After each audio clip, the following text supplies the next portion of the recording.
आपको सीधे बीजेपी प्रवक्ता गौरव भाटिया के पीसी में लिए चलते हैं। पुनः श्री नरेंद्र मोदी जी तीसरी बार देश के प्रधानमंत्री बनेंगे और जनता की सेवा जो कर रहे हैं उसको आगे बढ़ाएंगे। आपको एक बात बताता हूं और आप भी ध्यान देंगे।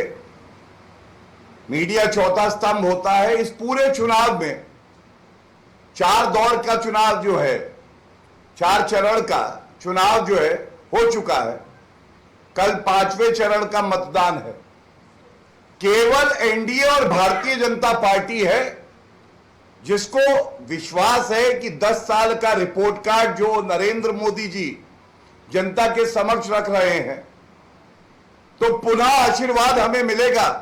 भाजपा की 370 प्लस आएंगी, एनडीए की 400 प्लस आएंगी और झारखंड में सभी सीटें 14 में 14 कोई जीतेगा तो वो एनडीए जीतेगा, भारतीय जनता पार्टी जीतेगी।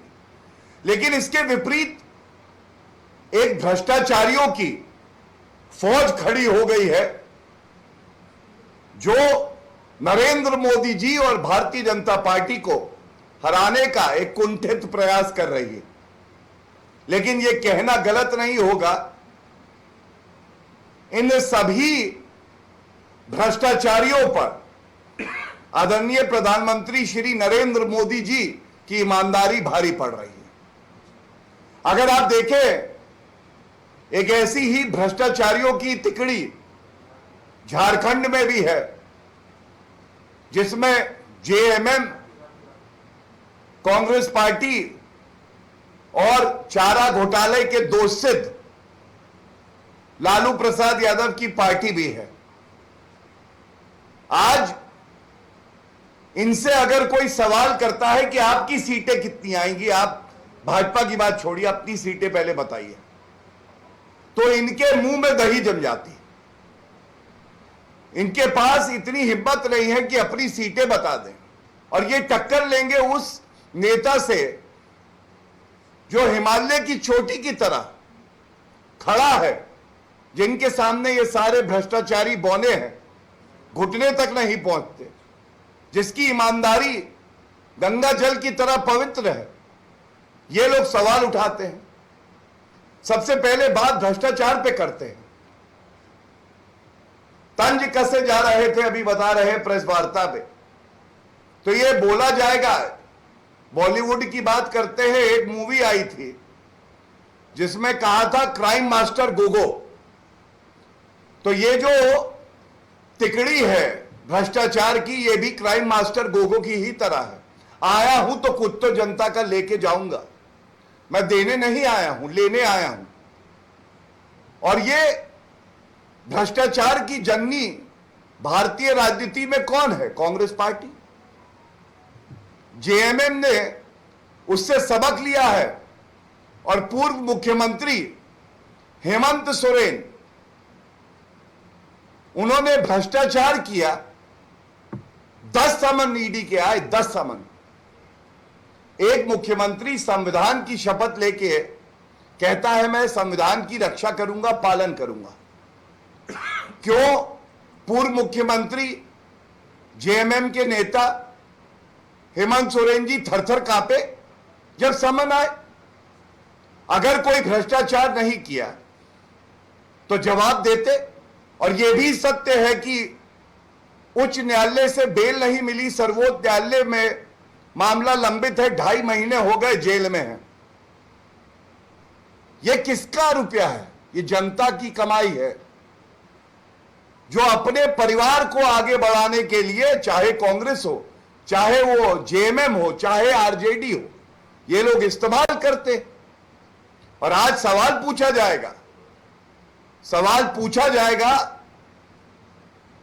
कि ये नीतियां जो है प्रदेश सरकार की, ये झारखंड की जनता के विरोध में क्यों है? चाहे वो भ्रष्टाचार की बात हो, चाहे वो घुसपैठियों का मुद्दा हो, चाहे वो तुष्टीकरण की राजनीति हो, चाहे वो कानून व्यवस्था ध्वस्त है, झारखंड का मुख्यमंत्री मस्त है, ये सवाल यहां पूछे जाएंगे। और क्या ये सत्य नहीं है यहां पे जमीन एक्वायर करती है प्रदेश सरकार और कहती है ये जमीन जो जनजातीय समाज के युवा हैं उनको आवंटन किया जाएगा कि वो इस पे उद्योग लगा सकें। लेकिन आवंटन किसको किया जाता है? आवंटन किया जाता है अपने परिवार के सदस्य को। हक किसका छीना जाता है?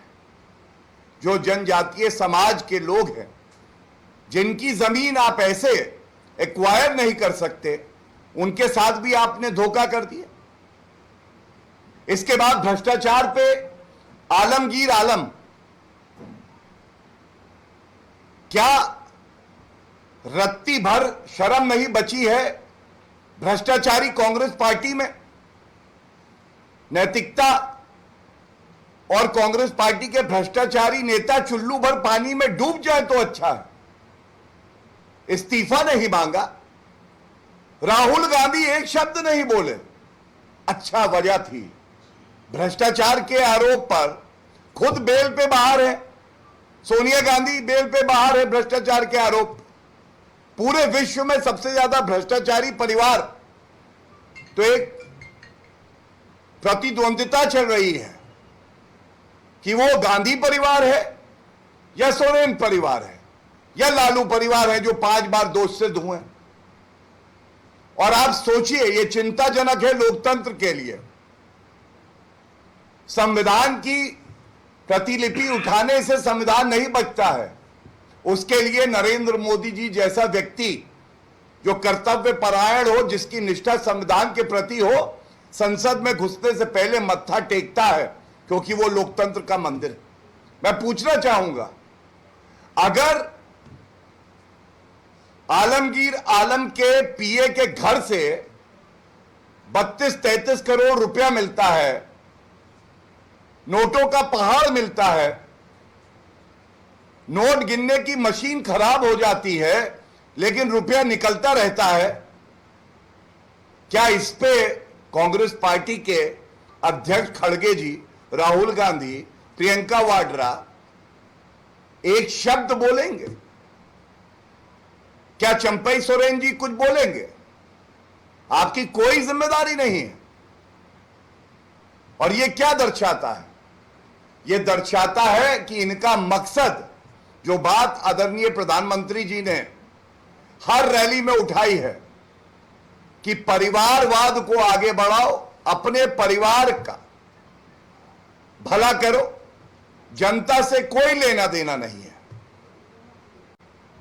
और एक बात मैं वरिष्ठ अधिवक्ता होने के नाते आपको बता दूं, चाहे वो हेमंत सोरेन हो, चाहे वो आलमगीर आलम हो, ये जल्दी बाहर नहीं निकलेंगे। इनसे एक एक रुपया जनता का वसूला जाएगा और जेल की सलाखों के पीछे ये सड़ते रहे, क्योंकि इन्होंने जनता के साथ धोखा किया है। और महापर्व चल रहा है चुनाव का, जनता ही जनार्दन होती है। और हम सब जानते हैं, जैसे हेमंत सोरेन जेल की सलाखों के पीछे गए, इस चुनाव में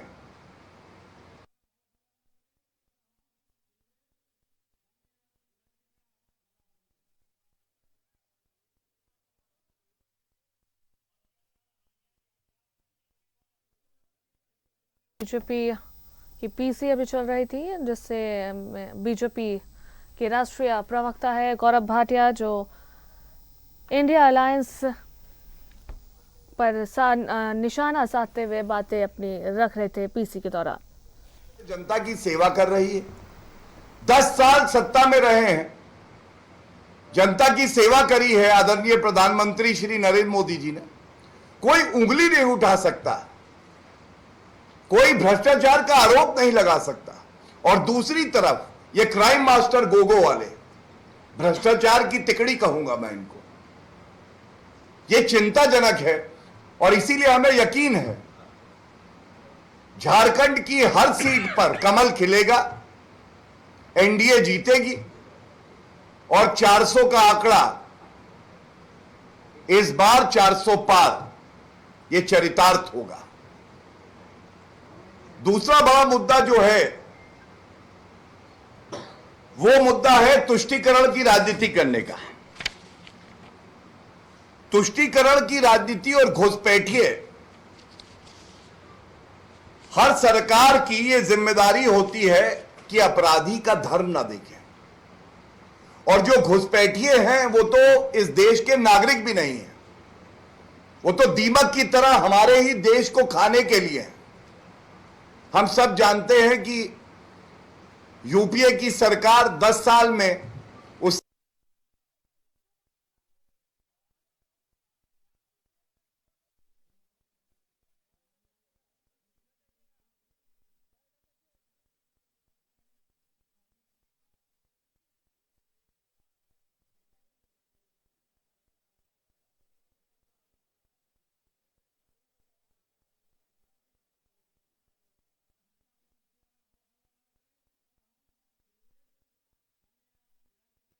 संस्कृति के लिए खतरा है हमारे देश और प्रदेश की।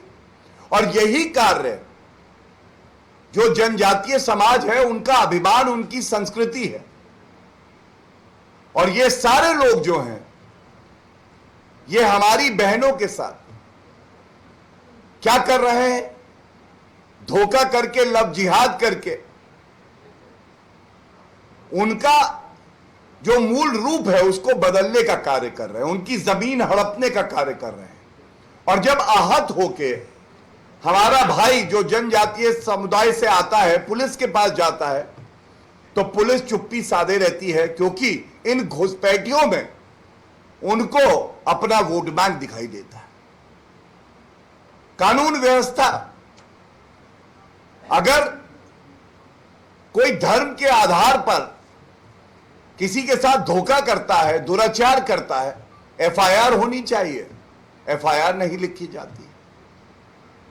और इसीलिए आज झारखंड की सबसे बड़ी मांग यह है, हमारी संस्कृति को अगर कोई बचाए रख सकता है तो वो आदरणीय प्रधानमंत्री श्री नरेंद्र मोदी जी हैं।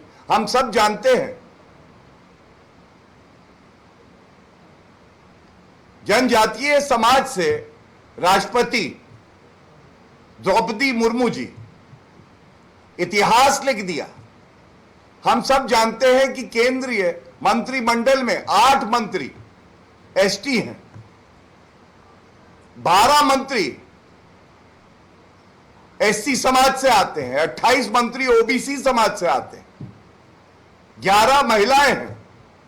और यहां आप झारखंड में देखिए, जो केंद्र सरकार करना चाह रही है, एकलव्य मॉडल के स्कूल कि हमारे छोटे भाई पढ़ सकें, उनका भविष्य उज्जवल हो, उसमें भी रोड़े लगाती हैं। सवाल पूछो तो उत्तर नहीं देते हैं। मैं इतना ही कहूंगा, कोई भूला नहीं है यहां पे। तुष्टीकरण की पराकाष्ठा तो यह है जो बात कर रहे हैं कि संविधान खतरे में है। संविधान खतरे में नहीं है।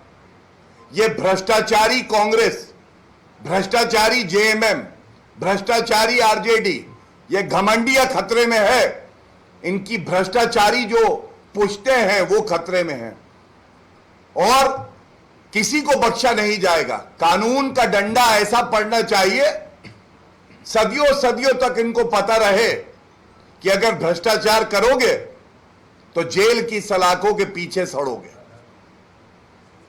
इन शब्दों के साथ मैं इतना जरूर कहूंगा, जिस तरह का आशीर्वाद भारतीय जनता पार्टी को मिल रहा है यह अकल्पनीय है, अभूतपूर्व है।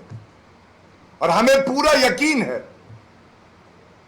कि जब भारत 5वीं सबसे बड़ी अर्थव्यवस्था से तीसरी सबसे बड़ी अर्थव्यवस्था बनेगा अगले 5 सालों में, तो झारखंड प्रदेश की अहम भूमिका रहेगी। यहां का युवा, यहां का पिछड़े समाज का सदस्य, यहां की महिलाएं, यहां का मजदूर, यहां का गरीब, उसका योगदान होगा और वो गौरवान्वित महसूस होगा कि झारखंड ने अहम भूमिका निभाई है भारत को आगे बढ़ाने के लिए। बहुत बहुत धन्यवाद।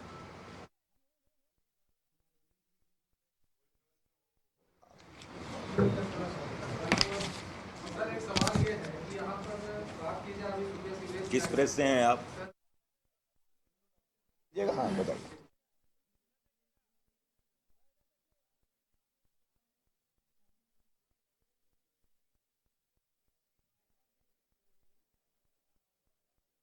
बात कर रहे हैं, जो मेन मुद्दा है उस पर तो बात ही नहीं हुई।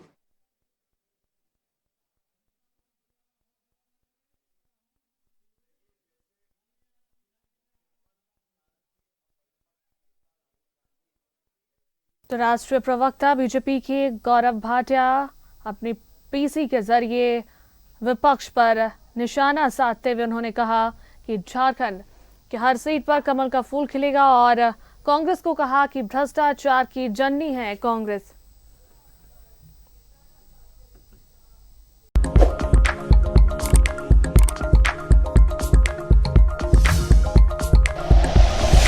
Like and share videos, subscribe करें हमारा चैनल और प्रेस करें बेल आइकॉन। न्यूज़ 11 भारत, सच है तो दिखेगा।